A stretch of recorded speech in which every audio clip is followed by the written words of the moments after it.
Welcome back to the Talk Yours podcast on this beautiful Tuesday morning. And Dallas, I have news for you. The bad man is gone. One of them, at least. Y'all still got Jerry Jones. But this morning, Nico Harrison was fired by the Dallas Mavericks. And it was absolutely hilarious the way they announced it. They announced it like 30 minutes before it happened to like an hour before it happened, that he was going to get fired at 10 a.m. Central Time, which almost never happens. You never see like a report beforehand. You can tell that people were super hyped about Nico Harrison getting fired all around the NBA world. This has been the talk of the town for a long time. When is it going to happen? Because it was never if, it was when. And yeah, we'll get into that later. I've got a nice little segment for that. But yeah, today we got a great episode for you, as always. We've got our power rankings for week 3 of the NBA season, which brought a lot of changes to my power rankings personally. Then we've got Nico Harrison versus the world, as I like to call it. And we're going to talk a little bit about Corby's Hawks and if they're better without their best player. And then we're going to get into a little segment and how well your favorite players might do in our line of work. So, without further ado, we're going to get into our power rankings. And Corby, since I started it off last week, I think I'm going to let you do the honors today. So I'll go ahead and start it off. At number 10, I have a team that did not perform too well last week. I'm going the Chicago Bulls. They were 1-3 last week, 2 home games, 2 away. They beat the 76ers barely by 2, lost to the Bucks, lost to the Cavs by 6, and then lost to the Spurs last night by 4 without Josh Giddey, which I actually thought was a pretty impressive kind of fight from the Chicago Bulls, especially with De'Aaron Fox being back. But yeah, overall, so far this season, they've played more home games than road games. But even with that being said, they've had the hardest schedule in the league. So even though they're only 6-4, there's a reason I have to put them this high at 10. It's because like they haven't had a single game off pretty much. Last week, Giddey was amazing. The 3 games he played, he averaged 20, 10, and 10. Vucevic, on the other hand, was one of the reasons they did so bad. He averaged only 14 points per game on 50% true shooting. Just awful. And net rating-wise, they probably don't deserve to be in this top 10, but because of their schedule, I'm giving it to them. They have had the 17th ranked offense this season, 18th ranked defense, and 18th overall ranked net rating this season. So not very good. At number 9, I had the Cleveland Cavaliers. They were not on my list last week, but they are sneaking in after going 3-1. Beat the 76ers without Embiid, but still a good win. Beat the Wizards by 34. Beat the Bulls by 6. And then just last night in overtime, they lost in a thriller to the Miami Heat without Bam Adebayo. So 3-1, it's a pretty good stretch. Overall, Mitchell last week averaged 32 points per game. Hunter averaged 20. Merrill shot 44% from 3 on 8 threes a game, which is like pretty amazing. Shout out Utah State. And overall, Cleveland, they've been a little disappointing being at 9 versus being a top 2 team last season. They are only 8th overall in offense, 12th in defense, 9th in net rating in the NBA, but they have had the 8th hardest schedule, so you hope that they can do better from now on. At number 8, I also didn't have this team ranked last week. I have the San Antonio Spurs. They went 3-1, finally playing some impressive teams for once, even though there were some caveats. They lost to the Lakers by 2 without LeBron James or Austin Reeves. I'm not counting LeBron. LeBron hasn't played any game, but losing to the Lakers without Austin Reeves kind of hurts. They beat the Rockets by 11, huge win. They beat the Pelicans by 7 without Zion, and then they beat the Bulls by 4 without Josh Giddey, which I thought they should have won by way more if they're a legit team, but still at 8, pretty good. They've had a mediocre schedule overall, only 5th in defense, which if you think that if the Spurs are 8-2, or whatever the record is, you think they'd have like the best defense or second best defense. No, it's only 5th. So we'll see, because most defensive player of the years, like Wemby's kind of running away with it. Most deep boys lead a top 3 defense. So we'll see how that goes. At number 7, I had the Miami Heat, and no one expected them to be this high 3 weeks in, but here we are. They have had a very tough schedule, being the 6th hardest in the league. They went 3-1 last week. They lost to the Nuggets by 10, who are a really good team. And you were telling me that they haven't beat the Nuggets in like 4 years. So that's interesting. They beat the Hornets by 18 without LaMelo. They beat the Blazers, who have been good. And they just last night beat the Cavs by 2 without Bam Adebayo. Or 3 of these games were without Bam Adebayo, I believe. Or maybe 2 of them. Overall, this is a huge team effort. Norman Powell averaged 26 points per game. Wiggins, 21 points per game. Jaime, 19 points per game. Khalil Ware, 12 rebounds a game. Davion, 8 assists. All of that was in the last week. I mean, they really are just putting up. It's Eric Spoelstra. He's putting on a clinic right now. So they've been amazing. At number 6, they don't move at all after going 3-0 last week. In my rankings specifically, I have the Denver Nuggets. They had 3 home games. They played the Miami Heat with only like 8 minutes of Bam. They beat the Warriors by 25 without Steph, and then they beat the Pacers without like anyone playing. So really 3 wins that you have to get, but they weren't very impressive to me. Overall, they played a lot more home games than away games. They've had a easier than average schedule, with it being ranked 20th hardest. But overall, they've still been amazing. Jokic last week averaged 30 points per game, 13 rebounds a game, and 13 assists a game on 82% true shooting. Just ridiculous historic numbers. Aaron Gordon, Jamal Murray, and Tim Hardaway Jr. were all at least 40% from 3. So offensive-wise, I mean, they are really helping Jokic out that way. They are the only team in the NBA with both top 5 offense and top 5 defense. They've been amazing. I need to see them get more impressive wins. There's only a couple teams I can give the benefit of the doubt to. So far, it's not the Nuggets, but they've been amazing. At number 5, I did not have this team last week, but I have to give them their due props, the Houston Rockets. Last week, they went 2-1, all away games to beat the Grizzlies by 15. They lost to the Spurs, who have been very good this season, by 11. And then they beat the Bucks by 7. All healthy teams. So far in this schedule, they've played double the away games than home games, being 6 away games and 3 home games. And having this kind of record is pretty amazing. Last week, Reed Shepherd just went off. 15 points per game on 80% true shooting. He is finally showing why he should have been the 3rd overall pick, why he put up such good stats at Kentucky efficiency-wise, because he just kind of did it this last week after kind of looking like a bust, not only last year, but the first couple weeks of this season. Overall, somehow, through 3 weeks, they are still the best offense in the NBA, and that is even with last week averaging 18 turnovers a game, which is a ridiculous amount, an amount that only tanking teams should really be hitting. Overall, Amen Thompson shot like 37% from 3 in the last week, so that was good. They've had the 7th hardest schedule, and they are first. I still can't believe this. They are first in 3-point percentage as a team. The Houston Rockets. Like, wow. Even without Fred. At number 4, I have the Los Angeles Lakers. They went 2-1 last week, 2 away games. They beat the Spurs by 2, which is an impressive win. They lost to the Atlanta Hawks without like any good Atlanta Hawk playing. I mean, I'm talking about Porzingis, Nickeil Alexander-Walker, Jalen Johnson, Luke Kennard. Like, it was pretty much without the Hawks' entire rotation. Obviously, Trae Young, and they still somehow lost by 20. At one point, they were down 30. And then they beat the Hornets last night by 10. Or 2 nights ago, maybe. No, I think it was last night. By 10 without LaMelo. So overall, what's really interesting about their record is they are 3-2 at home and 5-1 on the road. So they've been playing way better on the road. But yeah, they have played more road games than home games. They've had the fifth toughest schedule. They've had the 9th best offense overall, 23rd in defense, which is not great. But yeah, overall, last week, a bunch of Lakers played amazing. Luka averaged 32, 10, and 7. Ayton averaged 16 and 7 on 78% true shooting. And then Roy Hachimura averaged 15 points per game, 2 rebounds, and 0.3 assists, which I think is just, that's a pure bucket. That's a pure bucket stat line. 67% true shooting. At number 3, you can't deny it anymore, even though it was an easy schedule. I have the Detroit Pistons. They went 4-0 last week. A bunch of easy games. They beat the Jazz. They beat the Nets. They beat the 76ers without Embiid, which is still not the easiest game in the world, but it's without Embiid and Paul George in them.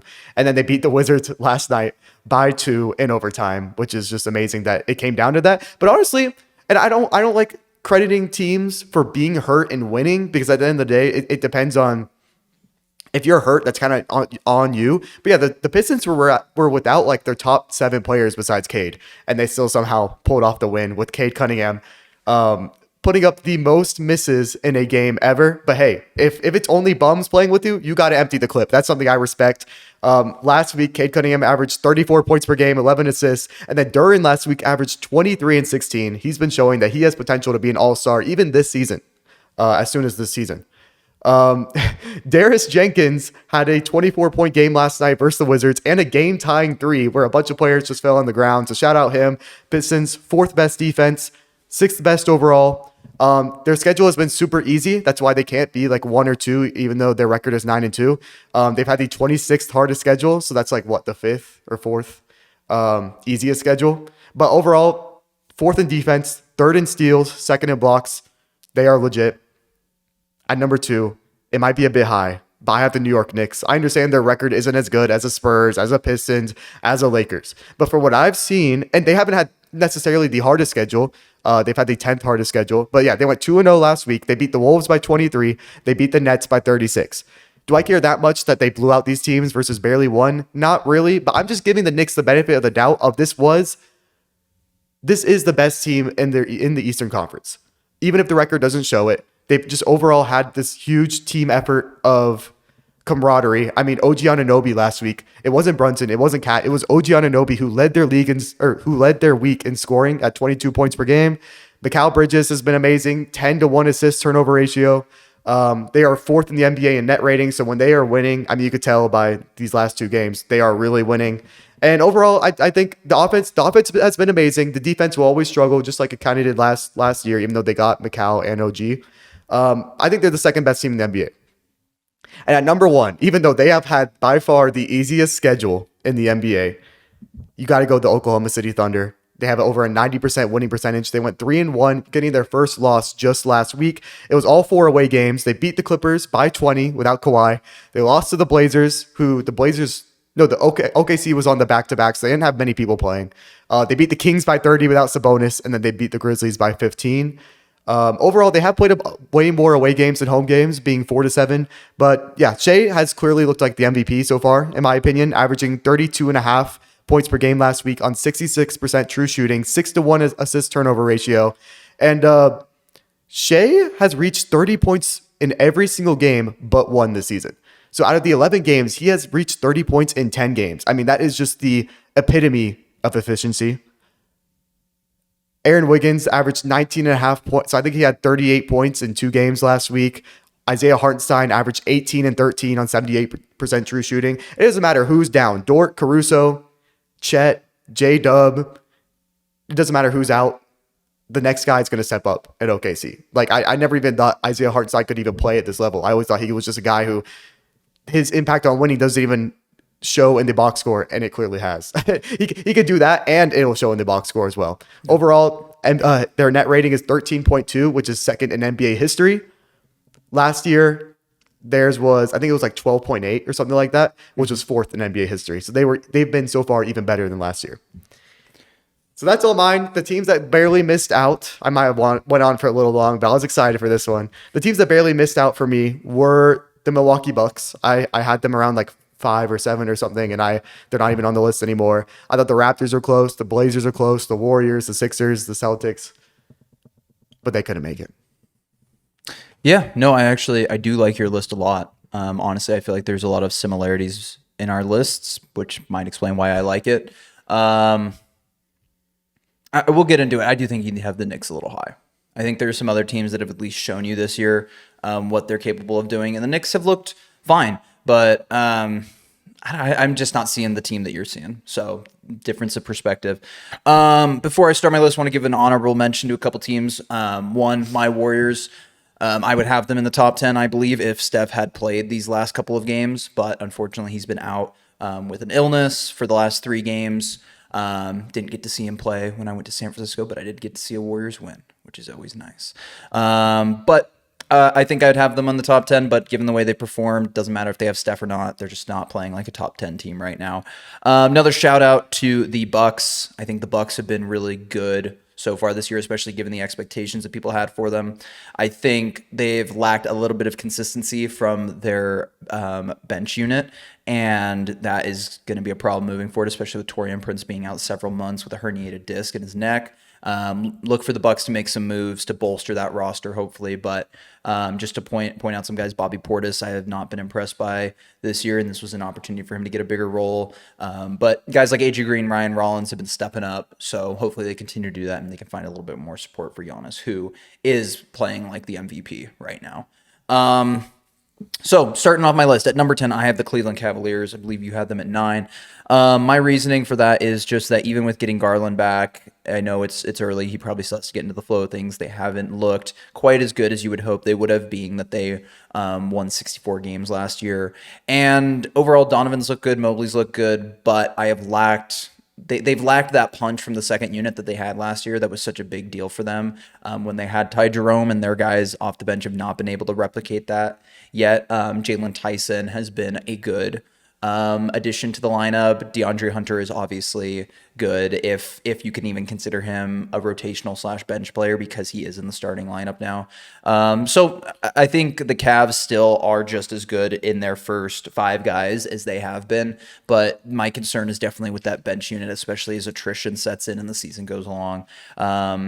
And a similar concern actually is what I have for the Knicks, but I'll get to that in a minute. At number 9, I have the Timberwolves. The Timberwolves are a weird case. I did not have them ranked last week. Also, for the Cavs, I dropped them 2 spots from where I had them last week. The Timberwolves, I didn't have them ranked. Julius Randle has been absolutely amazing, though, to start the year. I have to give him all of the due credit for playing how he's played while Ant has been out. And in their last games, they have played extremely well, and Ant has played very well coming off of that injury. However, their last games, they played 4 of them in the last week since we recorded, and their 3 wins were 2 wins against the Jazz and 1 win against the Kings, and their 1 loss was a blowout to the Knicks. And that's why I just don't feel compelled to rank them higher, because their last week they looked good. They looked, for the most part, like the team we expect them to, but they're still lacking that quality win that would put them over the top. But given how Julius Randle has played, given how Ant's played since he's been back, I'll give them the benefit of the doubt. At number 8, I have the New York Knicks. Similar concerns with the Cavs, where their bench unit has not looked as impressive as I thought it would going into this season, because they did a lot of work to bolster it in the offseason. Josh Hart has taken a definite step back in his play since last year, which I know last year was a high point for him, but he has not looked like the same player, and that's a big deal for the Knicks. He's a big part of their everything, their defense, their rebounding, their distribution. Offensively, he's probably not even like a top 3 contributor, but he's definitely a big part of everything else they do. And if he can't be on the floor, that definitely changes the dynamic of what they can do. Overall, I think the Knicks will be fine. I still think they'll finish top 3 in the East. But as of now, I feel like other teams have played more impressively this season, and they deserve their due credit for that.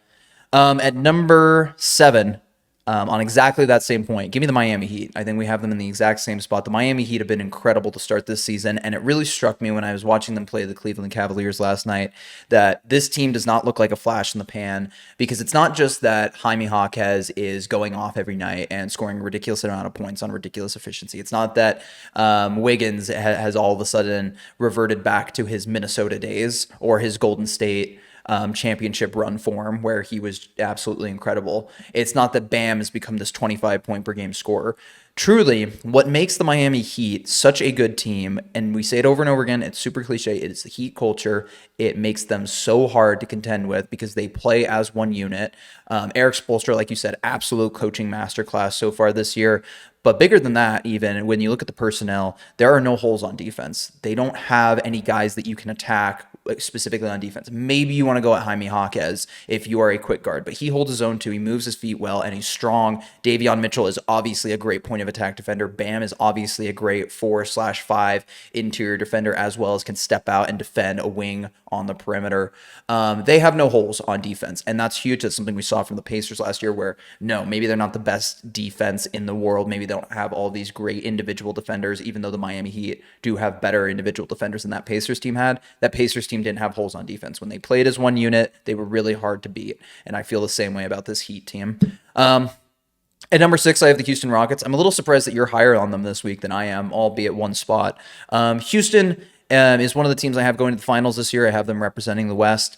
They, so far this year, have just kind of been good, not great. And this week did nothing to really change my opinion on them. I did have them at 2, which I think was a little high last week, and now I've dropped them down to 6, so that's 4 spots.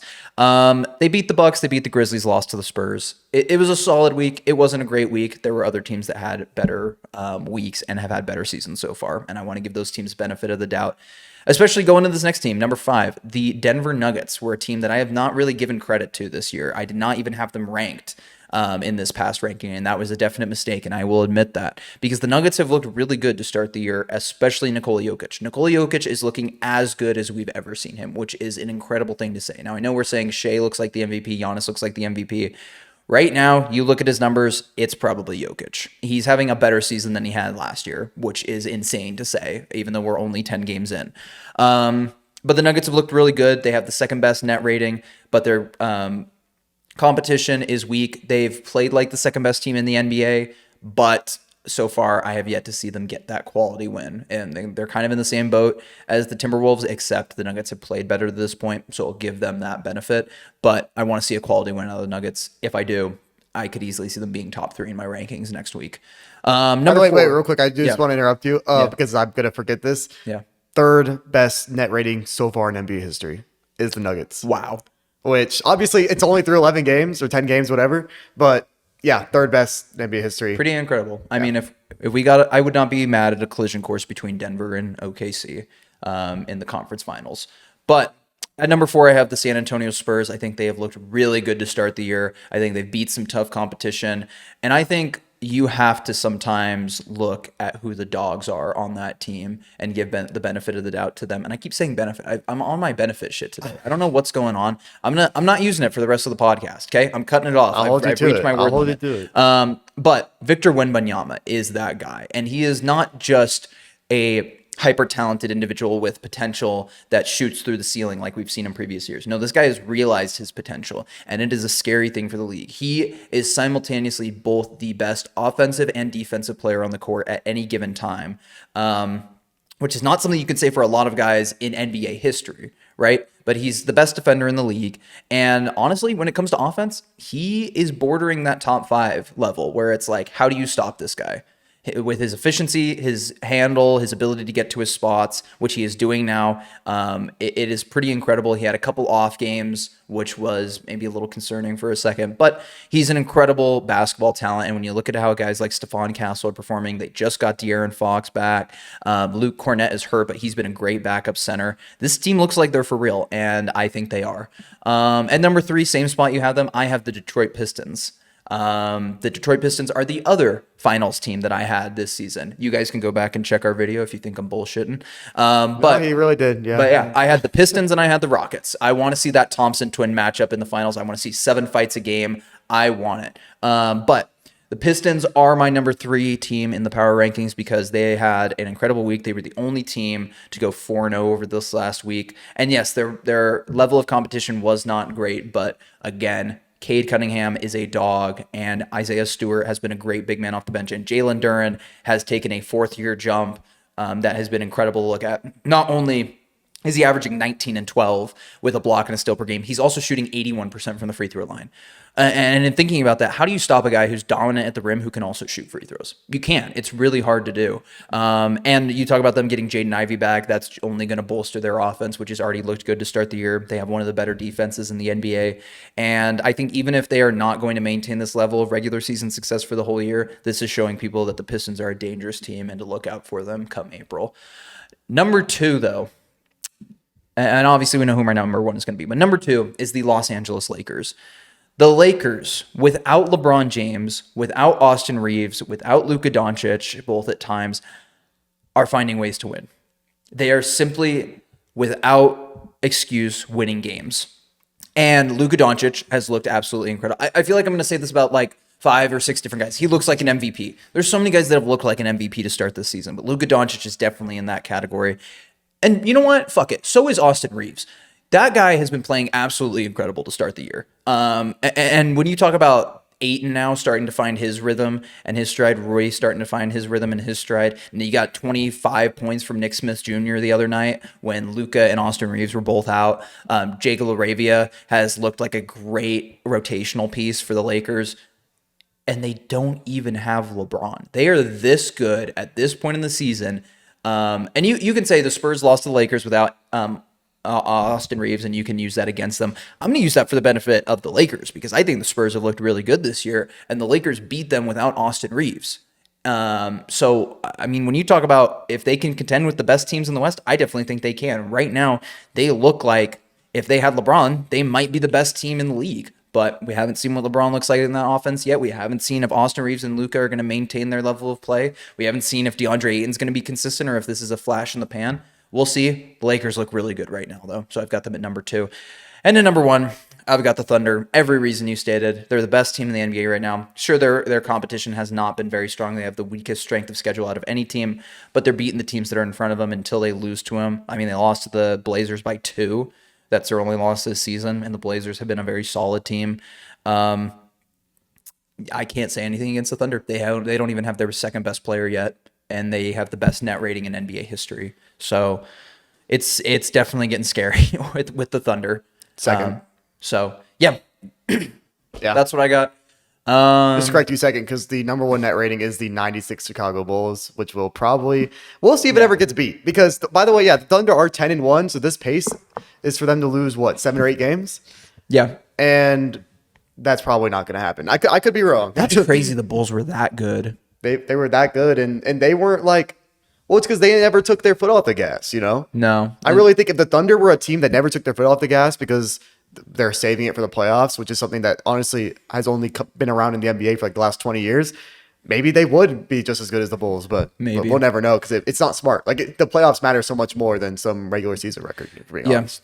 But I didn't hit your list though. I do just want to say about the Timberwolves, I haven't been impressed with the Timberwolves. I mean, it's not that they've like disappointed me or anything. No, that's not the case at all. But they have had such an easy schedule that like I'm not like if you look down at their schedule, they probably had like 4 or 5 games already where it's like if you don't win this game, will you even make the playoffs? Like those kind of games. Now that's fair, but this is a team that made the conference finals last year and has been missing their best player for about half of these games. So. I will say, Jaden McDaniels really stepped up when Ant was out.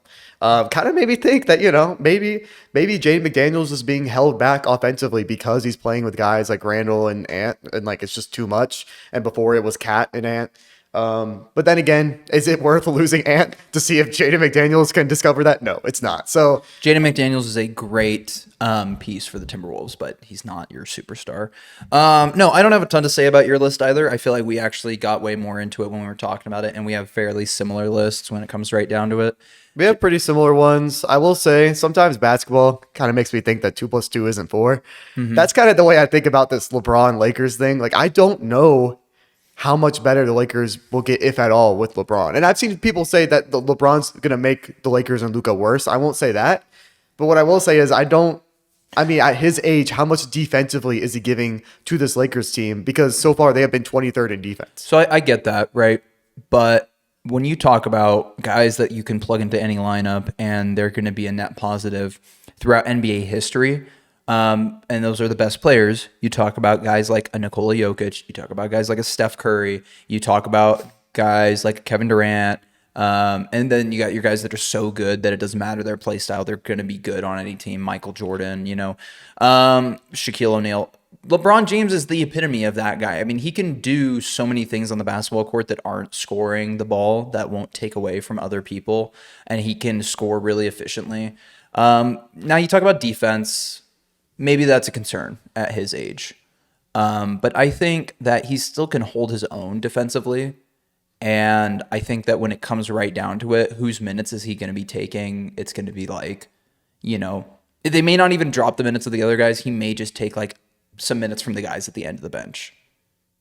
Yeah, and that's true. And that's probably going to help him. But just hopefully they don't change their play style with LeBron. Like, Maybe it's better if LeBron only averages like 17, 18 points per game or even less, because the way that Luka Doncic plays basketball, I mean, it's bringing out the best right now in Rui Hachimura. His shooting has been absolutely amazing. And I'm just trying to think like Luka does play best in that Dallas Mavericks-esque offense where you have a bunch of shooters, you have a roll man. And I guess that can be because how much you actually want to trust Ayton, not too much. Mm-hmm. Maybe LeBron is now that roll man. Maybe LeBron has to play center for them to actually take that jump. Maybe. I mean, we'll just have to see. Does LeBron want to do that at age 42 or whatever? It'll be an interesting dynamic to see what happens. Always a lot going on in the City of Stars. And it certainly is right now. Yeah, we didn't have too much. I mean, we had Lakers 2 apart, Rockets 1 apart, Nuggets 1 apart, Heat the same.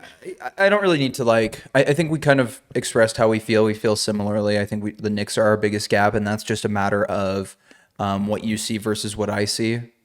Yeah. Because I see the best, maybe not the best, but like definitely like top 3 starting lineup in the league. And you can question their bench, but I feel like they have a bunch of guys who, when it matters, they will be able to fill in. I mean, Miles McBride is like the 6th man that doesn't apply to that. Like I think Miles McBride's always going to be good defensively, offensively, whatever. Mm-hmm. And then they have a bunch of Jordan Clarkson, Yabusele. They have Mitchell Robinson. No, I totally. And by the way, Josh Hart. Okay, you want to talk about Josh Hart? That's fine. He has been not good this season. But he did average 14.5 points per game in this last week. Now, it was only a 2-game sample size, but I will say he was dealing with an injury to start the season. So I wouldn't be too concerned with Josh Hart. I think eventually he's going to find it back, even if it's hopefully not the jump shot, at least his driving game. And we know how good he is playmaking-wise, rebounding-wise, all We'll defensively. see, because that's my biggest concern is the playmaking. They don't have a backup point guard. That's who Malcolm Brogdon was supposed to be, and they still have not found one. So Josh Hart kind of has to be that backup point guard for them. And if he can't, then yeah, it's not good for the Knicks. But it is kind of crazy to say they go as Josh Hart goes when you have guys like Jalen Brunson and Karl Anthony Towns on your team. But those guys, in terms of their offense, it's almost a given, right? What they're going to give you on a night-to-night basis. Maybe a little less with Cat. But when it comes to Hart, he really is an engine for them and allows that second unit to play on a whole nother level when he's playing well. So we'll see what happens. I don't have too much more to say. Do you have anything more to say? No, besides, I had the Spurs at 8.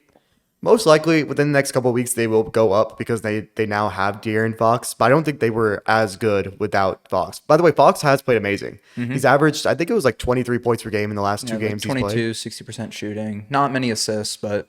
No, it was like 4 assists a game. But he's only played 2 games too, so they might just be figuring out the playmaking responsibilities when it comes to him and Castle. Yeah, I like how they've looked so far, though. So. I have too. All right.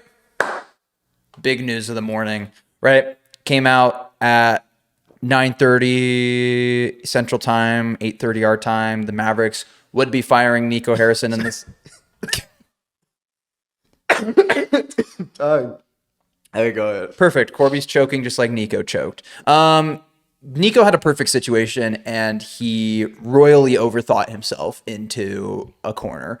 And you look at the whole saga of this thing. The fire Nico chance starting last season, the ownership raising ticket prices, Nico Harrison publicly saying he's not going to trade Anthony Davis in the organization, allegedly wanting to trade Anthony Davis to rebuild around Cooper Flagg, get some picks back that they don't have. They don't have control over their first round picks. From like 2028 to 2031, I'm pretty sure. And also just the whole thing, if you haven't seen it, Nico Harrison apparently had a portable staircase brought in for him during home games in order to make a quick exit from the stadium whenever he wanted to. Just a whole... But you got to feel pretty bad for him. The fact that he has to do that is insane. But then again, he made the stupidest trade in NBA history. So. He did. And if I still debate how much ownership was involved in that, because they're going to not want to claim responsibility. But at the end of the day, how does a trade like that happen without ownership? Yeah, he's not going to make the trade without asking ownership if that's okay. But going beyond that, because so many people have talked about Nico Harrison again and again and again and again, and now the saga's over, and we all knew this was how it was going to end. We'll see where the Mavericks go from here. But in a last send-off to Nico, because this may be the last time we talk about him in the NBA, I want to give Nico the opportunity to be compared against some of the greats, some of the historic players in sports history. So this is a little segment I like to call Nico versus the world. Now, I'm going to give to you some different situations, because what I have is a list of the worst trades in sports history. And I want you to tell me, was the Luka trade better or worse than these trades? Okay, so we're just going to fire them off. Okay. I'm going to give them to you. Let's Starting off with this one. Let's keep it in the NBA. Paul George to the Los Angeles Clippers for Shai Gilgeous-Alexander and picks, one of which eventually turned into Jalen Williams. Was this trade better or worse than the Luka Doncic trade? The Luka trade is worse. You think? Yes, because at least it made sense that Kawhi Leonard was just coming off of a championship. In order to get him, you have to get Paul George, who was also coming off of an MVP season. And yeah, you're trading away your future, but you don't know what's going to happen. You do this if you're the Clippers. You've never made it to the conference finals, which, by the way, in this era, they ended up making the conference finals eventually. Now, how good of an accomplishment is that? Probably not much, but the ideology was there. It just didn't work out. I still think it was a bad trade, but the Luka trade, there was no reason to do it. And let's be fair to the Clippers. They made the conference finals because of Paul George. Kawhi Leonard was hurt at some point during that playoff run, and Paul George carried them to that conference finals. They beat the number 1 seed Utah Jazz. They did, yeah. Reigning defensive player of the year, Rudy Gobert. They beat them to make the conference finals. They took them to 6 without Kawhi Leonard.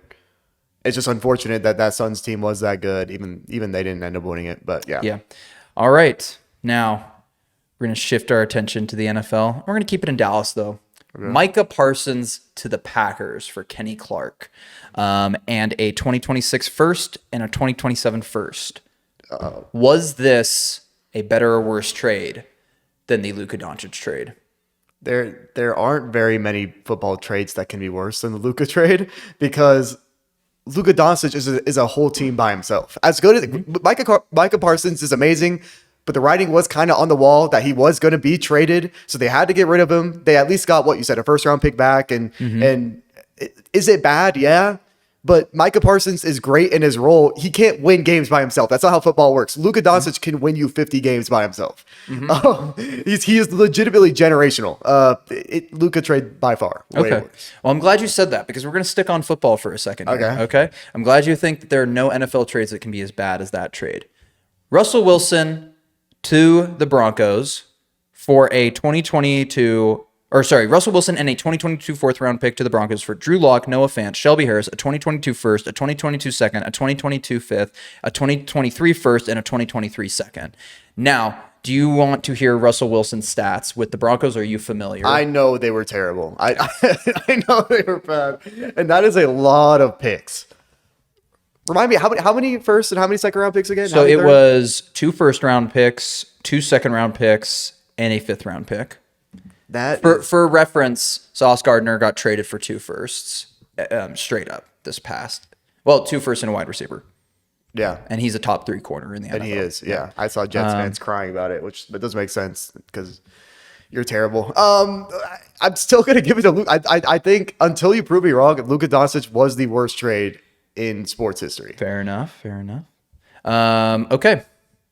Well, we're going to start ramping it up then. Even though Russell Wilson was bad.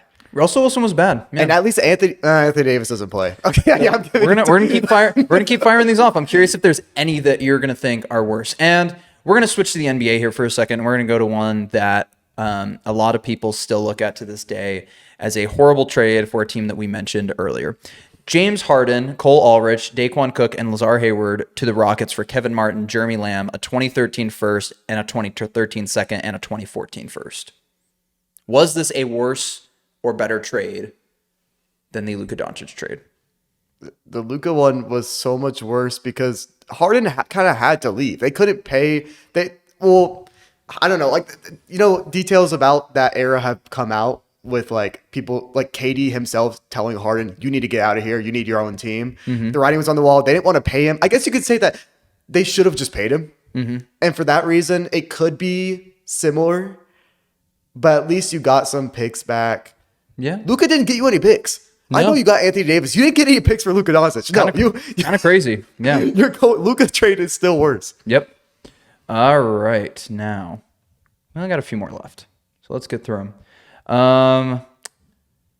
Deshaun Watson and a 2024 6th round pick to the Cleveland Browns for a 2022 first, 2022 fourth, 2023 first, 2023 third, 2024 first, and 2024 fourth. Was this after the allegations came out? Yes. Why did they give up so much for it? Now, Deshaun Watson. How many games did he play after? I'll tell you. I'm looking up his stats right now, going to Trusty Pro Football Reference to give you the information on it. So, in his time with the Cleveland Browns, Deshaun Watson has played a total of 19 games over 4 seasons since they traded for him. He's out the entirety of this year with an Achilles tear. He has thrown for a little over 3,300 yards. He has thrown 19 touchdowns to 12 interceptions, and his completion percentage is very much below league average. I think it's about 61%. Yeah, 60.5%. See, this is tough because Watson not only was bad, but he was a bad player. Or sorry, he was a bad player, but he's a bad person. And on top of that, they gave him the most guaranteed money in NFL history. They did do that. It was what, $250 million fully guaranteed? I don't want to say anything was as. I think I might say this is worse. This is worse than the Luka trade. I think All I right, might. we found one. Okay, we found one. Okay. Because we haven't seen the Luka trade. Okay, like it's already aged terribly, but it has not aged that terribly. Like I actually don't think the Luka, like unless AD literally tore his Achilles right now and was out for the rest of his career, it couldn't have aged that bad. Yeah? Yeah, I think that's worse. Okay. All right. It's the Browns. You gotta expect them to do it, but I can't hold that against them. All right, Corbett, we have two more left. Okay. Now, one's going to depend on your knowledge of history. The other one I'm going to give you some context for. Okay. This one, many people wouldn't put in the same category, but as a Raiders fan, I am fully aware of just how bad this trade was. And I remembered something about this trade, and I went and found it. So, Randy Moss was traded from the Oakland Raiders in 2007 to the New England Patriots. Raiders and Moss were ready to part ways. It was kind of a mutual, we're done, right? The Raiders traded Moss for a fourth-round pick, just a fourth-round pick, to the Patriots. Now, if I go and look at Randy Moss's stats, I'm pretty sure he broke.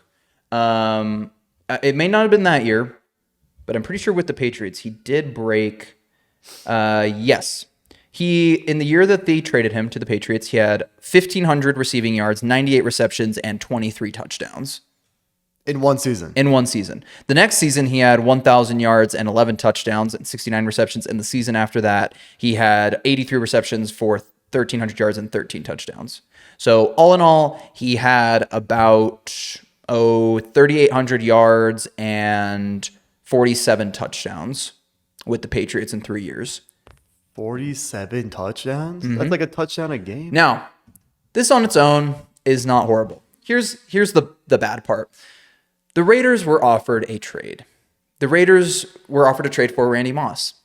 Can you guess which Green Bay Packers quarterback, who was a backup at the time, the Packers were willingly ready to give up for Randy Moss? Rodgers? Aaron Rodgers. The Raiders were offered Aaron Rodgers for Randy Moss and said, no, we want to stick with our young first-round pick, Jamarcus Russell, instead. So we're going to trade Randy Moss for a fourth-round pick. And that is the story of the Raiders. Now, is this a better or worse trade than the Luka Doncic trade, given that context? I mean, I guess I have to say worse. Because at least, I mean, the Mavericks got Anthony Davis back. Like, yes, they lost the trade and AD can't stay healthy, but I mean, but you can't use a hypothetical as a reason to say the trade wasn't good. I'm gonna get Luka trade is worse. All right, Luka trade is worse. Now we move on. And even you say if Randy Moss leaving was writing on the wall, then that's not as bad. No. Now, Corby, this is widely considered to be the worst trade in sports history.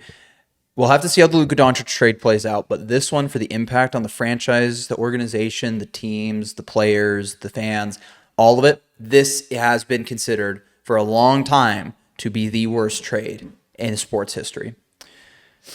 In 1920, Babe Ruth was traded to the New York Yankees, the New York Yankees from the Boston Red Sox for cash to help finance a theater play. Babe Ruth was 24 years old at the time and would go on to win. I'm not sure how many World Series he won. He won a lot of World Series. He hit 700 home runs, won a lot of World Series, pitched, basically was the greatest baseball player of all time until Shohei Ohtani showed up, right? By a lot of people's measure. Boston, which had at that point won 5 of the first 16 World Series ever played, didn't make the playoffs again for the next 26 years. The Yankees, who had never been in the postseason up until that point, appeared in 29 of the next 45 World Series. Not playoffs, World Series, right? Ruth played 15 years in New York. There it is. He won 4 titles, became the all-time home run leader. And the Red Sox, while the Yankees won 27 championships, would need 86 years to win their next championship. Wow. This was known as the Curse of the Bambino. Curse of the Bambino. Is this a better or worse trade than the Luka? This Doncic might change trade? my opinion. Was Babe Ruth doing things before he was traded for cash? Or like, was he just... I'm pretty sure he won an MVP in Boston. Now, I'd have to check his stats, but I'm pretty sure he was still solid in Boston. I need to actually talk into the microphone if I'm going to speak. He actually did. So he did not win an MVP in Boston. His stats in Boston, he had a really good season when they traded him, though. He hit 29 home runs, had 113 RBIs, which was pretty much unheard of for the time. So that was right before they traded him. Right before they traded him. Then after they traded him, he hit 54 home runs, 59 home runs, 35, 41, 46, 25, 47, 60, 54, 46, 49, 46, 41, 34, 22. Yeah, when it comes to a top 5 guy to ever, undebatedly, if not higher, top 5 guy to play the sport, traded for cash, you got to go him. I wonder how that happened. There must have been some sort of trickery. There was no 20s, internet. man. It was the 20s, man. They just traded whoever for whoever sometimes. You could have just lied, be like, "Oh yeah, Babe Ruth. You could trade him. You could trade him if you want him to us. I heard he has salmonella or like something crazy." You know what was crazy too? He traded him for $100,000, right? Just basically he sold his contract, and then he took out a loan from the Yankees owner. That was what Babe Ruth was traded for, a loan from the Yankees owner that he had to pay back, right? That's insane. Crazy stuff, man. Anyway, Nico Harrison, you will go down in the books as one of the general managers of all time. Yeah. Moving on to our next topic. The Atlanta Hawks are a team that we both, coming into the year, were very high on. And then after about a week and a half, we're very low on. Even you as a Hawks fan. But they've really rebounded in the last few weeks. Dyson Daniels, who was playing absolutely horrible to start the year, has looked a lot better. He has looked great as a distributor. His steals are obviously almost at exactly where they were at last year, and his scoring has become more efficient. Me and you remark on this a lot. He's very similar to Josh Giddey in his play style, not just because they're both Australian, but because they do actually play very similarly. Jalen Johnson has been playing really good. He's been the best player on the Hawks this year. Porzingis has been maybe a little disappointing to start the year. But he has flashes. Last night, he was great. He has flashes. Onyeka's been playing good. Reese Shea, again, has flashes. He hasn't been as involved in the offense as you may want a number 1 overall pick to be, but he's still been solid. And Mo Gay has been like the best Hawk so far. Like, every time he actually gets minutes, he just... Luke Kennard has been absolutely great. He's been you'll notice there's a name missing from this list, and that's because he's been hurt while the Hawks have been on this little run of theirs, and that's Trae Young. And just by looking at the eye test, not even looking at the stats, the Hawks look a lot better with Trae, and by relation, a lot worse with Trae. So, as a Hawks fan, do you think the Hawks are better without Trae Young? This team is better without Trae Young. I actually don't think it's really close. And honestly, this morning I woke up. I thought about this the second I woke up. I'm like, wow, yeah, we are better without Trae Young. Just by the way, I'm not going to use too many stats, but I have one stat. Yeah, in minutes where Dyson is on the court and Trae Young is off, the Hawks are a +9. In the opposite of that, so when Trae is on and Dyson is off, they're a +4. When they're both on the court, they're a -14. When they're both off the court, it's a -9. So clearly only one of them, they benefit the best when only one of them is there. For some reason, Dyson, he gets harder. Like, he doesn't get as easy of looks when he's off the court with Trae, but he makes them more. Like, I think it's just more of a confidence thing. It's more of like a, this is my team kind of thing. But the main thing I was thinking about this morning was the run that we had in 2021. And I'm like, what is so different about Trae Young and that team versus this team with or without Trae Young? And that's what I kind of realized. I understand why Kevin Durant thinks that offense wins championships. It's because he is an offensive player and he benefits the most from playing with other offensive guys. I think Trae Young actually is a guy who he looks the best, not when he has a bunch of defenders around him who can make him look better on defense and who can roll or whatever. Think about that 2021 Hawks team. Trae Young, Kevin Huerter, DeAndre Hunter, John Collins, Clint Capella, Bogdan Bogdanovic, Danilo Gallinari, Onyeka Okongwu. Just a whole lot of offensive guys who can't play defense. But maybe what Kevin Durant, if you missed what he said in the documentary, he's like, you could get anyone to start playing defense. You can get anyone to start trying. Maybe that's true. Maybe you just need a whole bunch of offensive guys and they just need to buy in a little bit, because that's how I seriously think that if Trae Young really wants to do amazing in the NBA from now on, he does need an actual offensive team next to him that makes him look better on offense. Because it is easy to trap Trae. It is easy to double Trae and make these defensive guys beat you. And then at that point, if it's the defensive guys that are beating you on the court, then you get to the defensive side and you could just attack Trae Young over and over. And no matter how good of defenders you are, no matter how many good defenders are around Trae Young, if Trae Young's on the court, you could get an easy bucket off of him. Yeah. So I really think Trae Young is not for this team. I think we look best when we have Nickeil Alexander-Walker and Dyson Daniels in the backcourt. And seriously, it is hell upon the other team. Like, they can't even bring the ball up sometimes. That was the thing that struck me the most about Dyson in watching him play more this year, because I have him in fantasy basketball, and yes, that does make me watch players more. But just the fact that I saw his steals numbers last year, and I was like, okay, those are impressive, but steals are such a weird thing where it's like maybe you grab a bunch this one year, but then guys pass away from you, and then you don't get as many the next year, and it's just weird.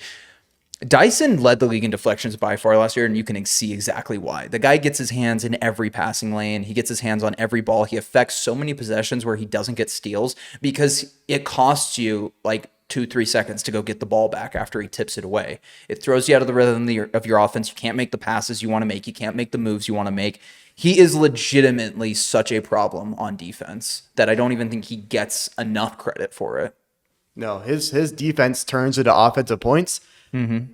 So when a lot of our points are in the fast break, that's less time we have doing an actual offense, which is what Trae is best at. Yep. So Trae Young is not even being utilized because if we're scoring half the time, it's not even an offensive possession or half court possession. It's a full court. It's a full court thing because we have all these athletes. And Trae Young's a guy who likes to slow it down because that's where he's best. Versus everyone else who likes to run the break. Jalen Johnson, Zachary Rizajay, Dyson Daniels. These are all guys who run. Even like an Onyeka Okongwu will run on the break. Mohamed Gay, Asa Newell. Yeah. Even Vic Krejci. These guys want to run. I talked to you about that. I think the big thing about Trae is he wants to slow down and play a half-court offense, and that's not what is best suited for these Hawks. They're a young team. They want to get out and run. Jalen Johnson is the best player on that team with or without Trae Young, and Jalen Johnson is best when he's out in transition because he's big, he's physical, and he's fast. There are very few guys that can stop him in transition, right? And Ricochet is similar. He's long, he's lengthy, he's athletic. Yeah, he can shoot, but he can also get to the rim really well. Dyson Daniels, similar type of guy. Like so many, Mohamed Gay, Onyeka Okongwu. The only guy who may benefit from running more of a half-court offense is Porzingis, and Porzingis loves to shoot those like pull-up transition threes. So he'll do it. Yeah. I don't have a ton to say. I want you to get off the rest of what you have to say about the Hawks because I feel like you covered a lot of it. I mean that was a lot of it. When it's not Dyson or Nickeil, that's when it's Keaton Wallace. That's when it's even Vic Krejci's a good defender. Like we have a bunch of guys who none of them play like Trae Young, and it's for good reason. I am kind of mad seeing that. I don't think we're gonna trade Trae in the middle of the season. I think that it might be a thing where because I think he has one more year after this. I could be wrong because that's why he was eligible for the extension. Yeah. I think it's one more year. We might trade him in the offseason. I am pretty bummed that we didn't keep Kobe Buffkin for that reason because Kobe Buffkin is a guy who maybe he's not talent-wise that good, and there's a reason he was cut by the Nets, but play-style-wise would fit this team of just defenders. But you got Dyson filling those. But we have Dyson, and we have, Keith Wallace has been good. Even though I wasn't a fan of him before the season started because he wasn't great for the Hawks last year. He's been good. Sometimes I feel like we have too many guys. Even like I'm not going to say he's like a half-court guy, but like we also have like a Caleb Houston who's been good. We can run 14 deep. And I don't think Trae Young's needed. I mean, you think about, I already think this team is deep and it's a good team. And that's with $50 million missing. Mm-hmm. Now, if we just didn't have Trae Young and we signed a $50 million guy, or let's say like a $30 million to $20 million guy, that's when the team would get so much better. I do think it is kind of like Dyson is a terrible offensive player, though. That's something I will say. Even without Trae, he'll have games where he's amazing. He'll also have games where he's awful, like last game. Sometimes I feel like Jalen Johnson might have to be the point guard, or if we get rid of Trae Young, we do need a legitimate point guard because I don't like Nickeil or Dyson at point guard. When they're together, it's fine because the defense is that good, but the offense is kind of that bad.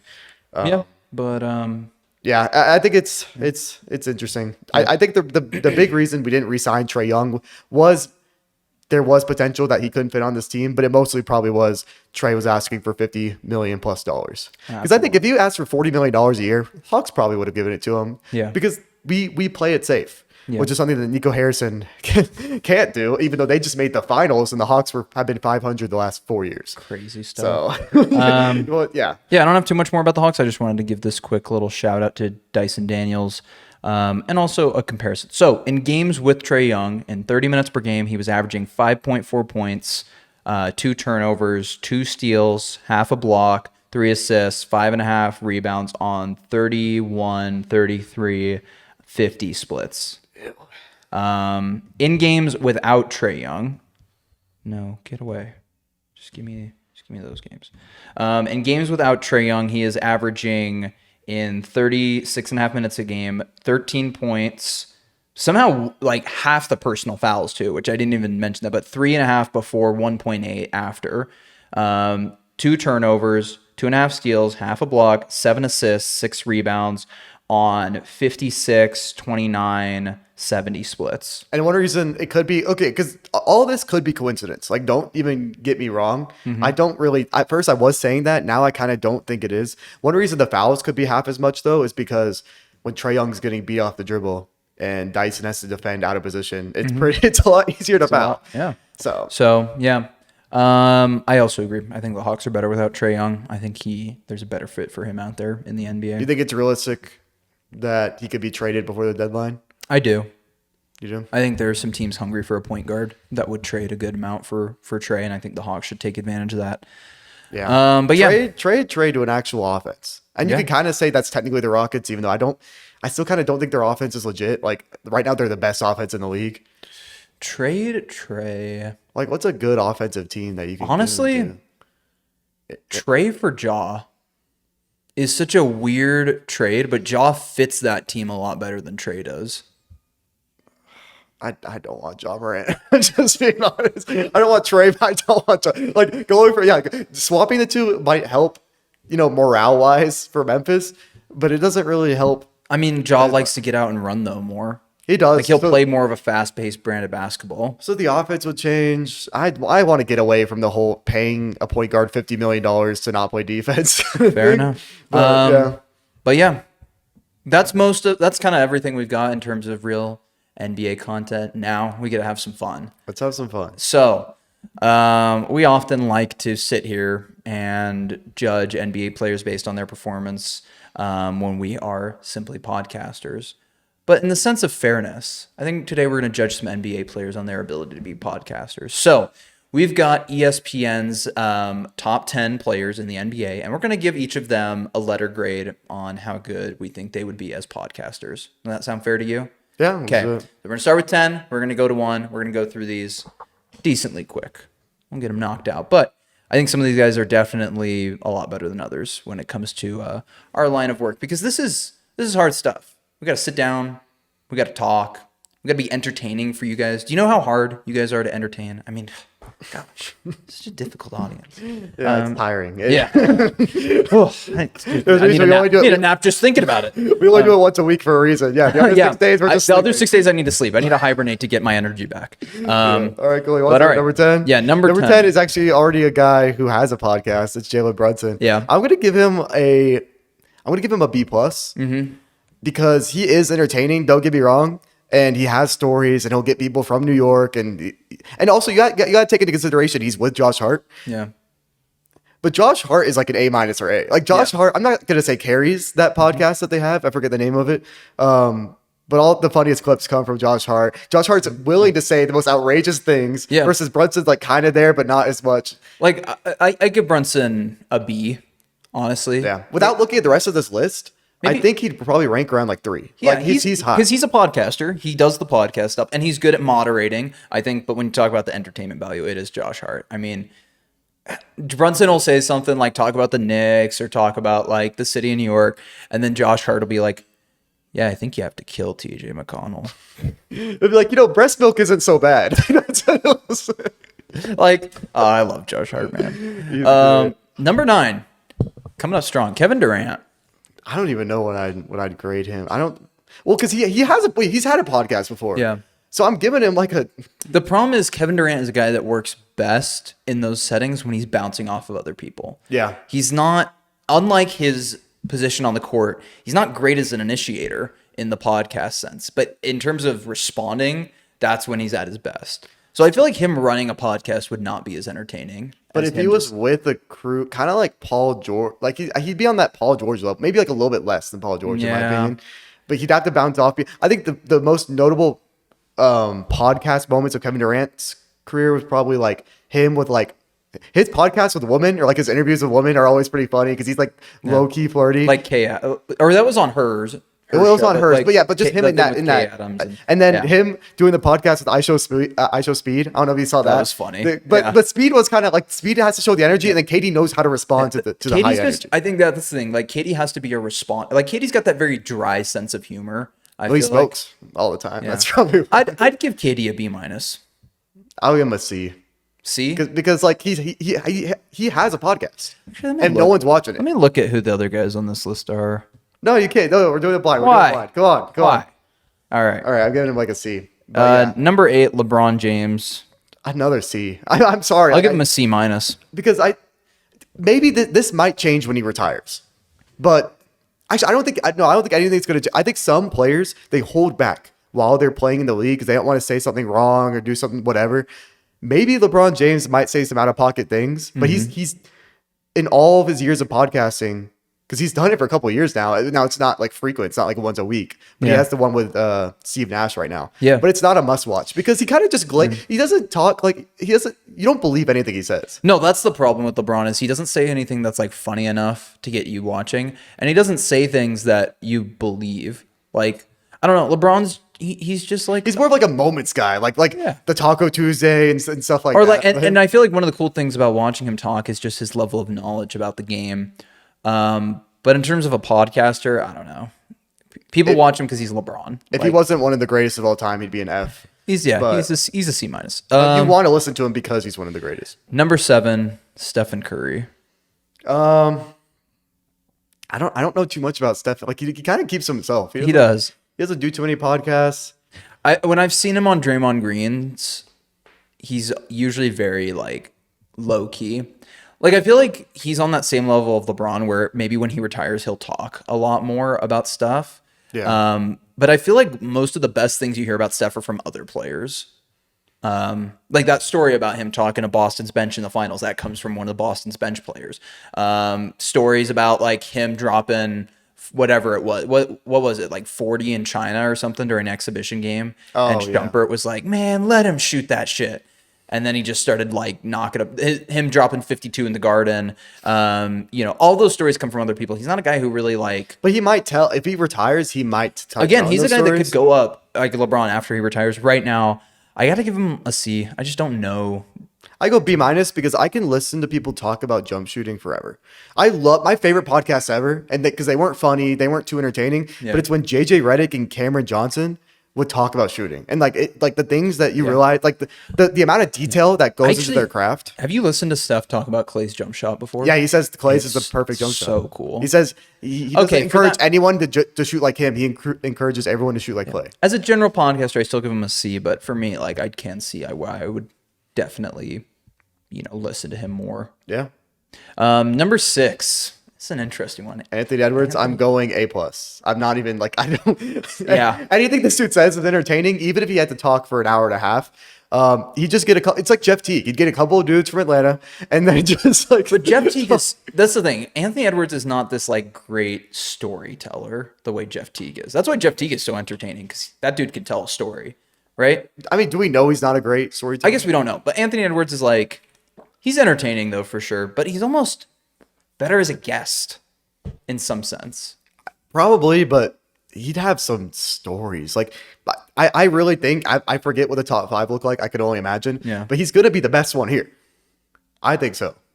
Even better than like a Brunson. Like, I mean, we'll see. because the I'll give amount him- of trash talking he does. I'll give him an A-. I think he's really good. I'm giving it, S tier. I think he'd be the best. Number 5, Wemby. Wemby. Wemby would. I'm not kidding. Because he's so interesting. He's such an interesting person. Yeah. Because like everyone else is just, oh my gosh, LeBron, Steph. Oh yeah, I like to golf. I like to do rich people things. This Wemby- dude's playing chess in the middle of New York. He's with the monks. He's with the he's Tibetan training with monks. like obscure people. Yeah. It's like if if Joe Mazzulla was like one of the greatest basketball players of all time, where like he's so insane. I think Wemby is insane. Yeah. There hasn't been too much proof, but just like the small things I've seen, I think he's an insane person. I think just the ability to be that good at basketball at 7'5", as long as he's willing to talk, which I think he is, because he's someone who he's no Embiid or KD, but he'll use Twitter for a couple of things. Like he literally tweeted out who's going to be in New York to play chess. Yeah. he's such an interesting guy. I don't think he's young too, I think is the thing. Like we forget just how young he is. So when he does get older, if he started a podcast, it would be If he started insane. a podcast now, I would love it. Honestly. So I'm going to give him... Honestly, I'll give him an A. I think I think I'd listen to him over Ant more consistently. I just don't know how entertaining he is. For that reason, give me B+. Okay. I don't know how much you'd say. Giannis. Oh my gosh. Give me an F. Dude, I'm not trying to listen to Giannis. He has this funny He has funny moments. Okay, so does LeBron, but I can't. That's not podcast-esque things. I don't want him ringing the bell during the podcast. Like, I don't want him saying his freaky things. Him being like 69. I like that number in the podcast. Like, shut up, dude. You're a grown man. I'll give him a D+. I'm giving him an F.